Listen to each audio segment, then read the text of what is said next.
সুপ্রিয় শিক্ষার্থীবৃন্দ, আসসালামু আলাইকুম। বরাবরের মতো আজকেও অনলাইন ক্লাসে সর্বপ্রথমে তোমাদেরকে শুভেচ্ছা জানাচ্ছি। প্রথমে আমি আমার পরিচয়ে চলে আসি।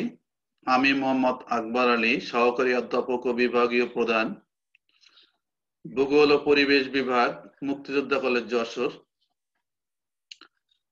আমি তোমাদেরকে যে অধ্যায়টা পড়াচ্ছিলাম সেটা হচ্ছে একাদশ শ্রেণীর, বিশেষ করে একাদশ দ্বাদশ শ্রেণীর ভূগোল প্রথম পত্রের নবম অধ্যায়ের বায়োস্ফিয়ার অর্থাৎ জীবমণ্ডলের কিছু অংশ, দুটা বা তিনটা ক্লাস আমি নিয়েছি। আজকে হচ্ছে চতুর্থ ক্লাস। আমি এখানে তোমাদেরকে জীব বৈচিত্র্যের শ্রেণীবিভাগ পড়িয়েছি। জীব বৈচিত্র্যের বিভিন্নতার, স্থানিক ভিন্নতার কারণ সম্পর্কে আলোচনা করেছি। তারপরে জীব বৈচিত্র্য অঞ্চল, বিভিন্ন যে গুরুত্বপূর্ণ যে অঞ্চলগুলো আছে সে সম্পর্কে আলোচনার চেষ্টা করেছি। আজকে আমি চেষ্টা করব তোমাদেরকে আরো একটা নতুন জিনিস পড়ানোর জন্য।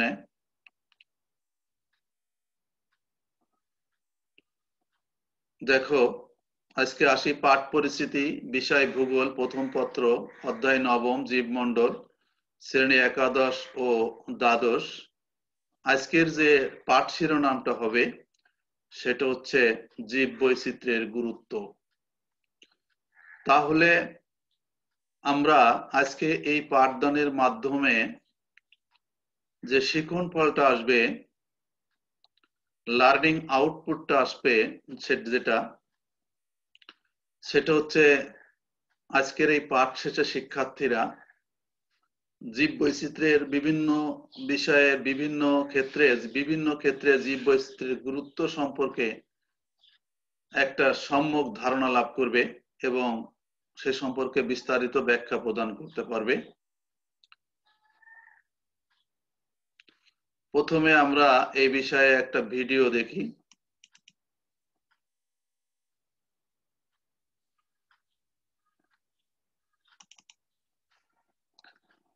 ভিডিওটা ছোট্ট একটা ভিডিও।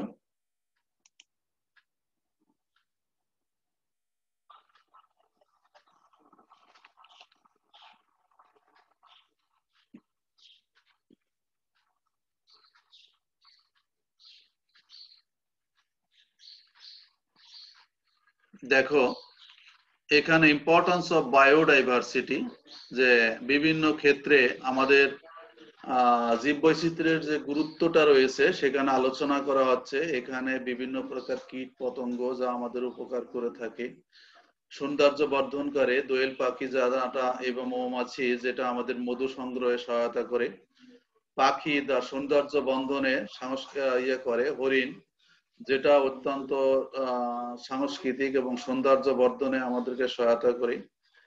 এই যে পাহাড় পর্বত আছে সেগুলো আমাদের সাংস্কৃতিক অঙ্গনে ব্যাপক ভূমিকা পালন করে। তারপরে এই যে সমুদ্র সৈকত, এগুলো আমরা ধ্বংস করে ফেলছি।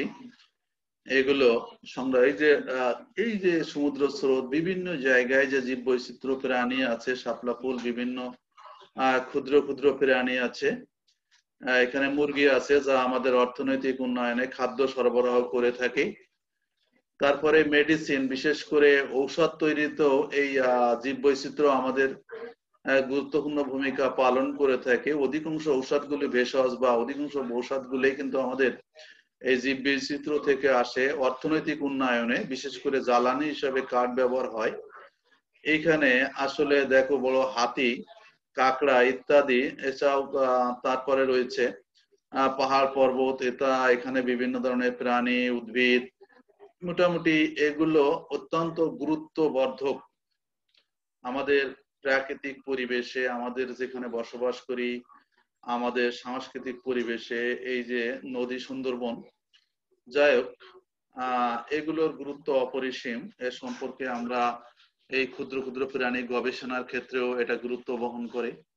তাহলে আমরা দেখতে পাচ্ছি যে নানা ক্ষেত্রে আমাদের যে জীব বৈচিত্র্য, মানুষ বিভিন্ন জায়গায় চলাফেরা করছে। এখানে দেখো অনেক ধরনের উদ্ভিদ আছে, এখানে কৃষিকাজ হচ্ছে, কৃষিক্ষেত্রেও তাহলে জীব বৈচিত্র্যের গুরুত্ব রয়ে গেছে। তারপরে মোটামুটি এই যে শিল্পক্ষেত্র, এখানে অবশ্য অন্য কথা বোঝানো হয়েছে। তারপর যাই হোক, আমরা জীব বৈচিত্র্যের সামান্যতম কিছু হলেও বৈচিত্র্যের গুরুত্ব সম্পর্কে আমরা এখানে একটা ধারণা পেলাম। যাই হোক, আমরা অন্য জায়গায় চলে যাই।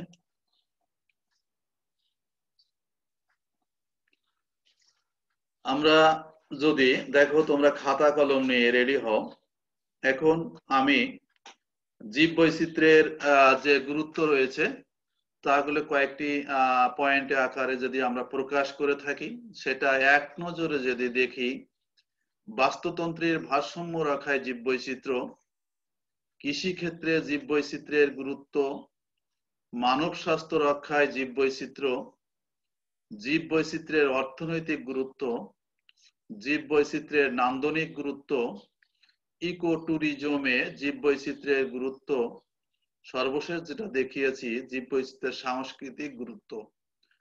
এছাড়াও অনেক আলোচনা এখানে করা যায়, যেহেতু তোমরা নিচের ক্লাস, সেই জন্য আমি এইটুকুই রাখবো, এইটুকু মনে রাখতে পারলেই যথেষ্ট। যাই হোক, এই যে আমরা 7টা পয়েন্ট আমরা পেলাম, এই সম্পর্কে জীব বৈচিত্র্যের গুরুত্ব আলোচনার ক্ষেত্রে যদি আমরা 7টা এইভাবে 7টা পয়েন্ট আকারে আমরা আলোচনা করি, তাহলে এটা বুঝতে সুবিধা হবে।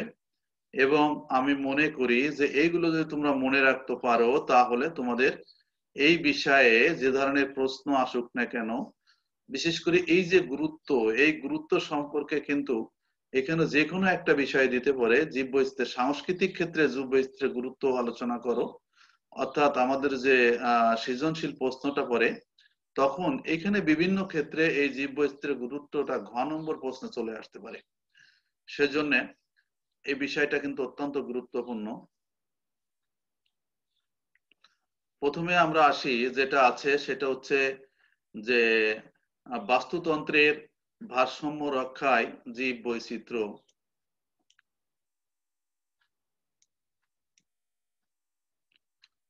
বাস্তুতন্ত্রের ভারসাম্য রক্ষায় জীব বৈচিত্র্য, দেখো বাস্তুতন্ত্র, এখানে বাস্তুতন্ত্রের প্রতিটি উপাদান একে অন্যের উপর নির্ভরশীল।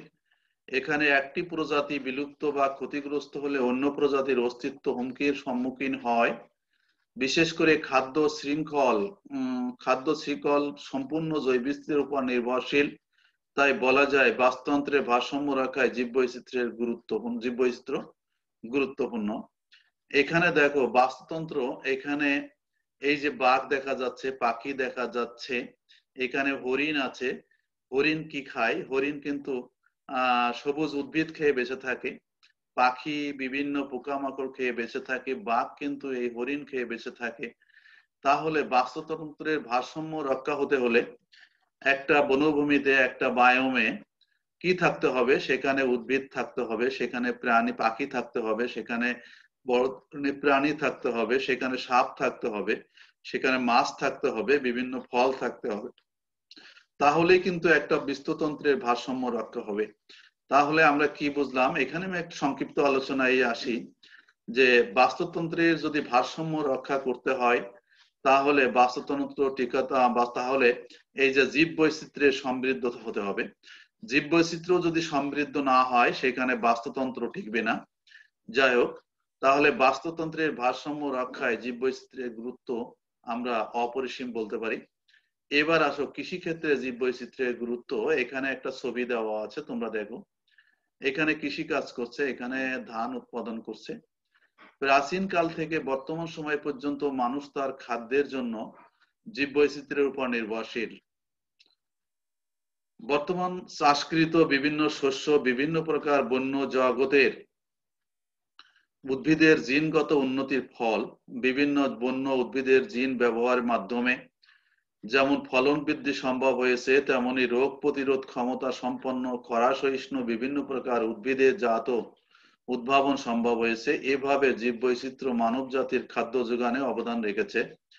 তাহলে আমরা এটা কি বুঝতে পারি যে জীববৈচিত্র্যের মানে জীববৈচিত্র্যের গুরুত্ব আলোচনার ক্ষেত্রে কৃষি ক্ষেত্রেও একটি গুরুত্বপূর্ণ ভূমিকা পালন করে থাকে। আজকে জীববৈচিত্র্য আছে বলেই বিভিন্ন প্রকার বন্য যে কৃষি ক্ষেত্রে বিভিন্ন প্রকার বন্য যে ফসলগুলা খাদ্যগুলা সেগুলো এনে কিন্তু তার জিনগত উন্নয়ন ঘটায় আমরা নতুন নতুন ফসল উৎপাদন করছি। যদি জীব বৈচিত্র্য না থাকতো তাহলে কৃষিক্ষেত্রে এই উন্নতি সম্ভব হতো না। আজকে দেখা যাচ্ছে কি যে আমরা দেখি যে উন্নত মানের ধান উৎপাদন করছি, উন্নত মানের সবজি উৎপাদন করছি, এগুলো কিন্তু জীব বৈচিত্র্যের ফলেই সম্ভব হয়েছে। তারপরে কি হয়েছে, কৃষিক্ষেত্রে আরো ব্যাপক বৈপ্লবিক মানে গুরুত্ব আনয়ন করেছে, বৈপ্লবিক পরিবর্তন আনয়ন করেছে। এইটা কিন্তু শুধুমাত্র সম্ভব হয়েছে আমাদের এই জীব বৈচিত্র্যের জন্যই। তাহলে একটা দেশে বা একটা অঞ্চলে বা একটা পৃথিবীর সমস্ত পৃথিবীতে যত প্রকার জীব বৈচিত্র্য সমৃদ্ধ হবে, কৃষিক্ষেত্রে তত সমৃদ্ধ হয়েছে। আসলে জীব বৈচিত্র্য থেকেই কিন্তু কৃষিকাজের উন্নত মানে সূচনা হয়েছে। আদি যুগে যদি আমরা যাই, মানুষ যখন অসহায় ছিল তখন কিন্তু বৈচিত্র্যপূর্ণ জীব অঞ্চল ছিল, বৈচিত্র্যপূর্ণ উদ্ভিদ ছিল। তারা উদ্ভিদ এবং প্রাণী কে শিকার করে বা উদ্ভিদ তারপরে কিন্তু আস্তে আস্তে তার উন্নয়ন ঘটে যে আমরা এই পর্যায়ে পর্যন্ত চলে আসছি। এই ক্ষেত্রে বলা যায় যে জীব বৈচিত্র্যের গুরুত্ব অপরিসীম। 3 নম্বর পয়েন্টে যদি আমরা আসি, সেটা হচ্ছে মানব স্বাস্থ্য রক্ষায় জীব বৈচিত্র্য। আমরা দেখো এখানে বিভিন্ন প্রকার ঔষধি গাছ আছে, জন্ডিসের বাপ লেখা আছে, এক প্রকার গাছ আছে, ঔষধি গাছ আছে। এখানে আরেকটা কথা আছে, হার্বাল জগতের সেরা ঔষধি গাছ পুদিনা পাতার উপকারিতাগুলো জেনে নিন। যাই হোক, এই যে আমরা জিনিসগুলো দেখলাম, এই যে উদ্ভিদগুলো দেখলাম, এগুলো সবই কিন্তু ঔষধি গাছ। আর এই জীব জগতের এই যে জীব বৈচিত্র্য থেকে এগুলো আসে এবং আমাদের ঔষধ উৎপাদন ক্ষেত্রে এটা গুরুত্বপূর্ণ ক্ষমতা মানে ভূমিকা রাখে। দেখো, মানুষের স্বাস্থ্য রক্ষায় জীব বৈচিত্র্য গুরুত্বপূর্ণ ভূমিকা পালন করে। অধিকাংশ ঔষধের মূল উৎস আছে জীব বৈচিত্র্য। মানুষ অনেক ক্ষেত্রেই তার প্রাথমিক চিকিৎসার জন্য জীব বৈচিত্র্যের উপর নির্ভরশীল। এই জীব বৈচিত্র্য থেকেই পেনিসিলিন, কুইনাইনের মতো জীবন রক্ষাকারী ঔষধ সহ বিভিন্ন রোগের প্রতিষেধক তৈরি করা হয়েছে। আমেরিকার দি ন্যাশনাল ক্যান্সার ইনস্টিটিউট এর তথ্য মতে ক্যান্সার নিরোধক ঔষধের 70% আসে ট্রপিক্যাল রেইন ফরেস্টের উদ্ভিদ থেকে। তাই দেখা যাচ্ছে যে রোগ মুক্তিতে জীব বৈচিত্র্যের গুরুত্ব অপরিসীম। যে জীবন রক্ষা করতেছে আমাদের, দেখো কঠিন কঠিন রোগের যে ঔষধগুলো তৈরি হচ্ছে অধিকাংশ কিন্তু এই জীব বৈচিত্র্য থেকে আসছে। আমরা এখানে একটা কথা বলেছি যে ক্যান্সার নিরোধক একটা তথ্য মতে, বিশেষ করে যে ন্যাশনাল ক্যান্সার ইনস্টিটিউটের তথ্য মতে ক্যান্সার নিরোধক ওষুধের 70% আসছে ট্রপিক্যাল রেইন ফরেস্টের উদ্ভিদ থেকে। তাহলে আজকে যে আমরা স্বাস্থ্য ক্ষেত্রে যে উন্নতি সমৃদ্ধি লাভ করেছি সেটা কিন্তু আসলে এই জীব বৈচিত্র্য থেকে এসেছে। তাহলে আমাদের স্বাস্থ্য রক্ষার ক্ষেত্রে, মানব স্বাস্থ্য রক্ষায় জীব বৈচিত্র্যের গুরুত্ব অপরিসীম। এবার আসো জীব বৈচিত্র্যের অর্থনৈতিক গুরুত্ব। এটা তো প্রশ্নই আসে না, প্রশ্নে মানে বলা যাবে না যে অর্থনৈতিক জীব বৈচিত্র্যের ক্ষেত্রে অর্থনৈতিক কি গুরুত্ব রয়েছে। আমরা যদি আসলে এখানে কি লেখা আছে সেটা নাও দেখি, দেখো অর্থনৈতিক ক্ষেত্রে জীব বৈচিত্র্য কি গুরুত্ব রেখেছে।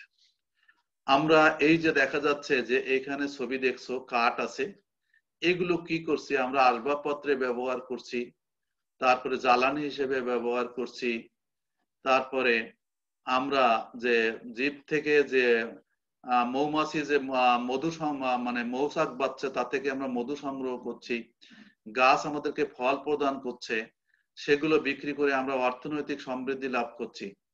তাহলে অর্থনৈতিক গুরুত্বের ক্ষেত্রে দেশের অর্থনৈতিক উন্নয়নে জীব বৈচিত্র্য গুরুত্বপূর্ণ ভূমিকা পালন করে। উদ্ভিদ বৈচিত্র্য থেকে আমরা বিভিন্ন শিল্পের কাঁচামাল পেয়ে থাকি। যেমন বস্ত্র, রং, মোম, রাবার, কাগজ প্রভৃতি শিল্পের কাঁচামালের উৎস। বিভিন্ন উদ্ভিদ আবার প্রাণী বৈচিত্র্য থেকে পেয়ে থাকি উল, সিল্ক, চামড়া প্রভৃতি শিল্পের কাঁচামাল। এছাড়া দুগ্ধজাত খামার, মৎস্য শিল্প, ডিম উৎপাদনের খামার প্রভৃতি সরাসরি জীববৈচিত্র্যকে কেন্দ্র করে গড়ে ওঠে। তাহলে আমরা এখানেও কিন্তু বুঝতে পারলাম যে আসলে অর্থনৈতিক উন্নতির ক্ষেত্রে, অর্থনৈতিক ক্ষেত্রে জীববৈচিত্র্যের গুরুত্বটা কত অপরিসীম। তারপরে আসো আমরা আসি ইকো ট্যুরিজমে জীববৈচিত্র্যের গুরুত্ব। ইকো ট্যুরিজম, দেখো এখানে কিন্তু তোমরা জানো আমরা বিভিন্ন সময় বিভিন্ন জায়গায় বিভিন্ন পর্যটন কেন্দ্রে আমরা বেড়াতে যাই। দেখো দেশের ভিতরে কিন্তু অনেকগুলো ইকো ট্যুরিজম গড়ে উঠেছে। সেখানে কিন্তু প্রতি সিজনে সবসময় বিশেষ করে সেখানে বিভিন্ন প্রাণী এবং আমরা সেখানে আমাদের বিশেষ করে বিনোদনের জন্য আমরা সেখানে যাই, কিছুটা সময় কাটাই। তাহলে আমরা কি পেলাম যে বর্তমানে জীববৈচিত্র্যকে সমৃদ্ধ এলাকাকে ইকো ট্যুরিজম তথা প্রাকৃতিক পর্যটন শিল্পের জন্য নির্বাচন করা হয়। দূর দূরান্ত থেকে মানুষ এসব পর্যটন এলাকায় ভ্রমণের জন্য আসে। যেমন বাংলাদেশের সুন্দরবন জীববৈচিত্র্য সমৃদ্ধ হওয়ায় এখানে পর্যটন শিল্প দিন দিন প্রসার লাভ করছে। দেখো আজকে বাংলাদেশের এখানে একটা ইকো পার্কের এখানে ঘুরে আসুন, Comilla Rajeshpur eco park. Eco পার্কে কিন্তু বিভিন্ন প্রাণী ছেড়ে দেওয়া থাকে, সেগুলো সৌন্দর্য বর্ধন করে এবং সেগুলো দেখার জন্য আমরা দেশের বিভিন্ন প্রান্ত থেকে বিভিন্ন সময় এই ইকো ট্যুরিজমের লোকজন চলে আসে এবং শ্রান্তি বিনোদন, তারা বিনোদনের জন্য এখানে আসে, কিছুটা সময় কাটায়। তাহলে আমরা কি বুঝলাম যে আসলে ইকো ট্যুরিজমের জন্য আজকে সুন্দরবন আছে বলে আমরা প্রতিষ্ঠান থেকে সুন্দরবনে প্রতি বছর শিক্ষা সফরে যাই, সেখানে আমরা ফিল্ড ওয়ার্কটা করাই। এগুলো কিন্তু তাহলে আমরা বলতে পারি যে এই যে জীববৈচিত্র্য আছে বলেই কিন্তু ইকো ট্যুরিজমটা সম্ভব হচ্ছে। তাহলে ইকো ট্যুরিজমের জীববৈচিত্র্যের গুরুত্ব অপরিসীম। এইবার দেখো জীববৈচিত্র্যের নান্দনিক গুরুত্ব। আসলে আমরা কি বলবো, দেখো কাশবনের একটা ছবি আছে, সুন্দর দুটা ছবি আছে। আমাদের ভিতরে কেউ কবি হয়েছে, কেউ সাহিত্যিক হয়েছে। আমরা দেখেছি যে ইতিপূর্বে যে যে কবি সাহিত্যিক তারা কিন্তু প্রাকৃতিক সৌন্দর্যকে দেখেই, তারা প্রাকৃতিক সৌন্দর্য থেকেই তাদের যে লেখনির যে উপকরণগুলো তারা সংগ্রহ করেছে। এই জন্য আমরা এই নান্দনিক ক্ষেত্রেও কিন্তু জীব বৈচিত্র্যের গুরুত্ব অপরিসীম। জীব বৈচিত্র্যে রয়েছে নান্দনিক গুরুত্ব। একটি জীব বৈচিত্র্যপূর্ণ পরিপাটি পরিবেশ সবসময় মানুষকে আকর্ষণ করে। এই জীববৈচিত্র্যের সৌন্দর্য যুগ যুগ ধরে কবি সাহিত্যিকদের শিল্প রচনায় অনুপ্রাণিত করে আসছে।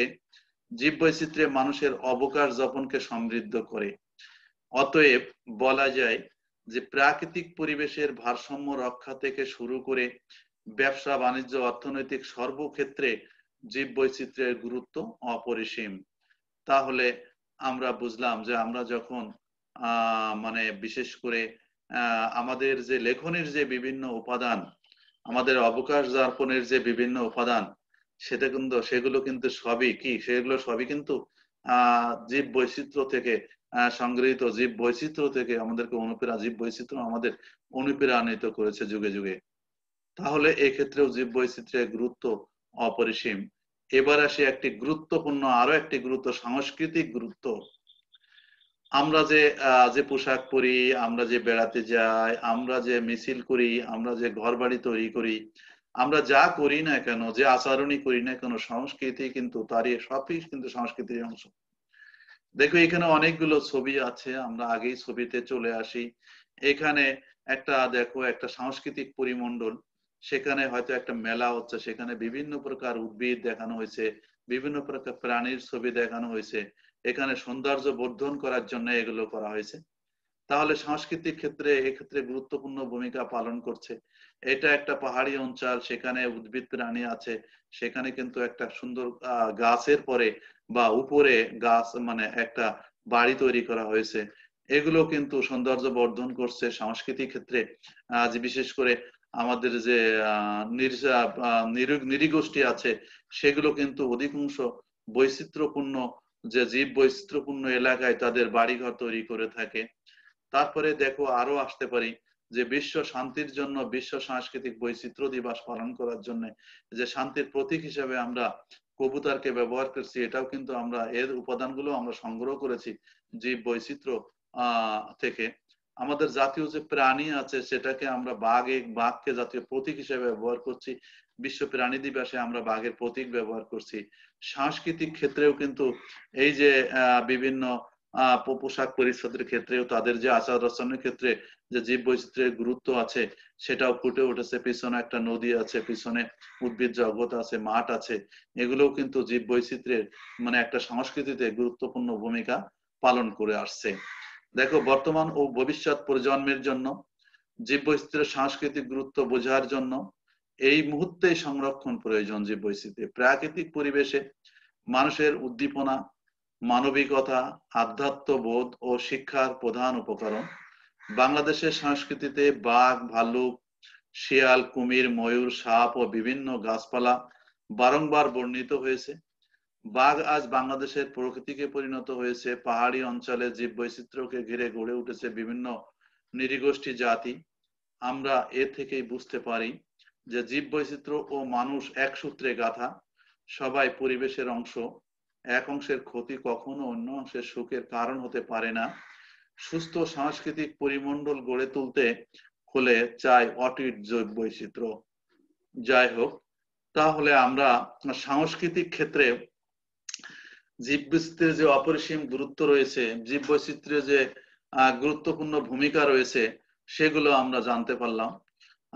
আমরা দেখো আজকে দোয়েল পাখিকে আমাদের পাখি হিসেবে, জাতীয় পাখি, জাতীয় প্রাণী হিসেবে আমরা বাঘকে দেখছি, কবুতরকে শান্তির প্রতীক হিসেবে দেখি, ইত্যাদি ইত্যাদি। আমাদের খাদ্য যোগান দেয় বিভিন্ন প্রাণী, বিভিন্ন উদ্ভিদ, বিভিন্ন গাছপালা তাদের খাদ্য দিয়ে। মোটামুটি আমরা যদি এক কথায় বলতে পারি যে আমরা এই পর্যন্ত যে ইয়েটা আসলাম, তাহলে আমরা কি বলতে পারি, সাংস্কৃতিক ক্ষেত্রেও কিন্তু জীব বৈচিত্র্যের একটা বিশেষ গুরুত্ব রয়েছে এবং গুরুত্বপূর্ণ ভূমিকা পালন করে থাকে। যাই হোক, আমরা আজকের আলোচনা এখানেই শেষ করতে যাব। তাহলে আমরা কি বুঝলাম যে জীব বৈচিত্র্য আমাদের পরিবেশে যে আমাদের বেঁচে থাকার জন্য, আমাদের সাংস্কৃতিক জগতে, আমাদের নান্দনিক জগতে, আমাদের বাস্তুতন্ত্রের ভারসাম্য রক্ষায়, কৃষি ক্ষেত্রে, মানব স্বাস্থ্য রক্ষায়, তারপরে অর্থনৈতিক গুরুত্বের ক্ষেত্রে, ইকো ট্যুরিজমে, সাংস্কৃতিক ক্ষেত্রে, সব ক্ষেত্রেই কিন্তু ভূমিকা পালন করছে এবং গুরুত্বপূর্ণ ভূমিকা পালন করছে। তাহলে আমি আজকে আর আগাবো না, আজকের মতো এখানে শেষ করতে চাচ্ছি। সবাইকে অসংখ্য ধন্যবাদ জানিয়ে সবার সুস্বাস্থ্য কামনা করে ভালো থাকো, সুস্থ থাকো এই আশা করে, তোমাদের ভবিষ্যৎ উজ্জ্বলতার কামনা করে আজকের মতো এখানেই শেষ করছি। ধন্যবাদ সবাইকে।